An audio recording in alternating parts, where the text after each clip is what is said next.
میں بتانا یہ چاہتا ہوں اس پروگرام کے توسط سے کہ ٹوٹل کاؤنٹ 40 ملین اگر ہیں، ٹوٹل مورٹیلٹی اگر 40% ہے، اس میں بھی کچھ کپلز کامیاب ہو جاتے ہیں اور ان کا ریشو 5% سے زیادہ نہیں ہے.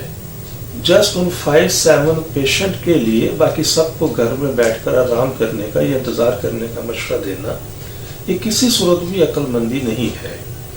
تو میں یہ بتانا یہ چاہتا تھا کہ پرابلم یہاں پہ ہمارے اس معاشرے میں ہے کیا، کہ لیس ٹوٹل کاؤنٹ 60 ملین، لیس مورٹیلٹی 60% کے اندر پیشنٹ کو بتایا جاتا ہے جی کہ آپ نارمل ہیں، آپ گھر بیٹھیں انتظار کریں، اور اس کے بعد کیا ہوتا ہے کہ وہ ان کی فیمیلز کو ایگز گرو کرنے والی میڈیکیشن اور فردر اس طرح کی جو چیزیں ان کو ایڈوائز کی جاتی ہیں، جس سے بہت سارے پھر مسائل جنم لیتے ہیں، بہت ساری پیچیدگی پیدا ہوتی ہے.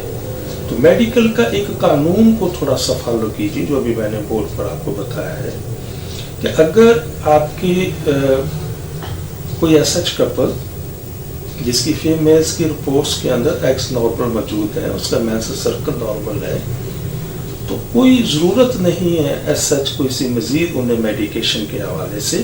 وہ صرف اور صرف اپنے علاج کے اوپر توجہ دیں. اگر 60 ملین ان کا ٹوٹل کاؤنٹ ہے، اگر وہاں وہ کنسیو نہیں کروا سکے تو کوشش کریں وہ اپنے ٹوٹل کاؤنٹ کو 70 ملین پر لے آئیں. اگر 70 ملین کے اوپر بھی اگر کنسیو نہیں ہو سکا تو کوشش کریں وہ 80 ملین کے اوپر لے آئیں.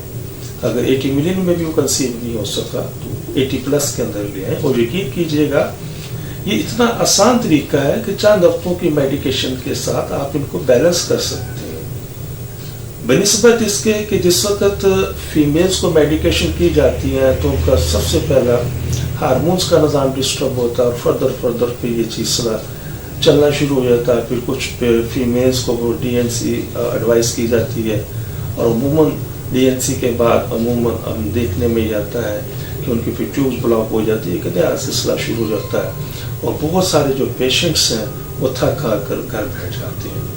تو میں اپنے اس پروگرام کی توسط سے یہی گزارش کرنا چاہتا ہوں آپ کی خدمت میں کہ سب سے پہلے آپ دیکھیں کہ آپ کی سپرم کی سیمن کی رپورٹ کیا ہے، سپرم کا ریشو کیا ہے. جو میں نے بورڈ کے اوپر آپ کو تفصیل بتا دیا اس کے مطابق آپ ٹیلی کریں، اور اگر اس کے مطابق نہیں آپ اس کے لیے میڈیکیشن کریں. انشاءاللہ کامیابی ہوگی. اور یہ میں پوری ذمہ داری کے ساتھ آپ کو یہ چیز بتا رہا ہوں. آپ انشاءاللہ میرے بتائے طریقے پر چلیں، انشاءاللہ کامیابی ہوگی، مایوسی نہیں ہوگی. محترم ناظرین، یہ وہ تمام چیزیں جو میں نے اب آپ سے ابھی جو جتنی بھی میں نے ڈسکس کی ہیں میل کے حوالے سے، تو یہ تمام کی تمام چیزیں جو ہیں یہ پرائمری انفرٹیلٹی کے اندر آتی ہیں.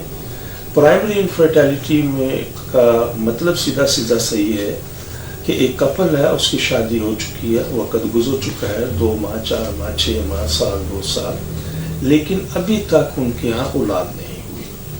تو سب سے پہلے کائنڈلی وہ دیکھیں کہ اگر ان کا سپرم کا ریشو اس لیول پر نہیں ہے تو سپرم کے لیول کو اس ریشو پر لے کر آئیے. محترم ناظرین، ہماری دعا ہے کہ ہر آنگن اولاد کی خوشیوں سے مہکتا رہے. لیکن اگر خدا نخواستہ آپ میں سے کوئی بھی کپل ابھی تک اس انمول نعمت سے محروم ہے تو وہ فوراً ہم سے رابطہ کریں. لیکن اگر خدا نخواستہ کوئی بھی کپل ابھی تک اولاد جیسی نعمت سے محروم ہے تو ہماری طبی تحقیق سے ضرور فائدہ اٹھائیے. اور وہ خواتین حضرات جنہیں ڈاکٹر حضرات نے IVF IUI ICSI یا دیگر کسی بھی حوالے سے ٹیسٹ بیبی کا مشورہ دیا ہے، تو ہماری ان سے بڑی معتبرانہ گزارش ہے کہ ان تمام چیزوں سے، ان تمام سلسلوں سے پہلے ایک مرتبہ ہم سے ضرور کنسلٹ کریں. انشاءاللہ ان چیزوں کی ضرورت باقی نہیں رہے گی. اب میں آپ سے اجازت چاہوں گا اپنے اس پروگرام سے. تو دوبارہ ایک پھر عرض کرتا چلوں کہ اگر کسی بھی حوالے سے اگر کوئی چیز آپ پوچھنا چاہیں تو آپ مجھ سے فون پر رابطہ کر سکتے ہیں یا وقت لے کر میرے کلینک پر تشریف لا سکتے ہیں. اپنی دعا میں یاد رکھیے گا. بہت شکریہ. السلام علیکم ورحمۃ اللہ وبرکاتہ. پاکستان زندہ.